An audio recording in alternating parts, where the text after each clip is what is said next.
Good morning mga ka-backyard. Panibagong araw, panibagong buhay. So ito na naman tayo on today's video. Ayan. Yung ating mga alagang kambing. Ayan na, kumakain na sila. Good morning, Bubbles. Oh, big tummy na.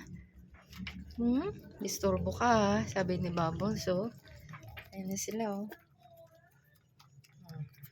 Kain na.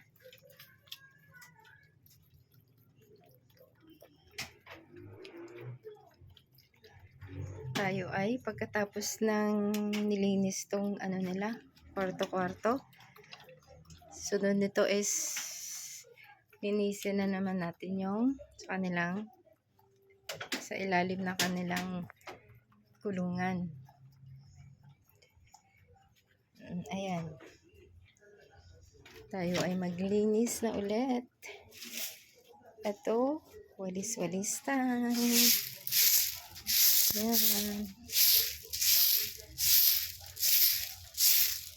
Ito yung mga hulog-hulog nilang pagkain.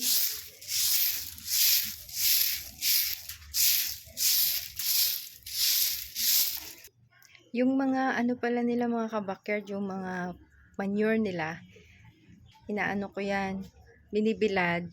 Tapos, pag tuyong-tuyo na, nilalagay namin sa aming mga halaman, yung mga pakain like madre de agua, malunggay, tsaka mulberry, para dumami yung nila, gumanda yung kanilang tubo.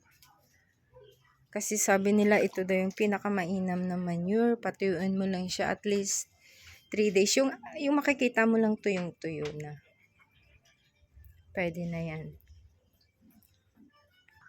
Like ito na yung na-separate ko na tuyong-tuyo. Meron pa kaming binibilad.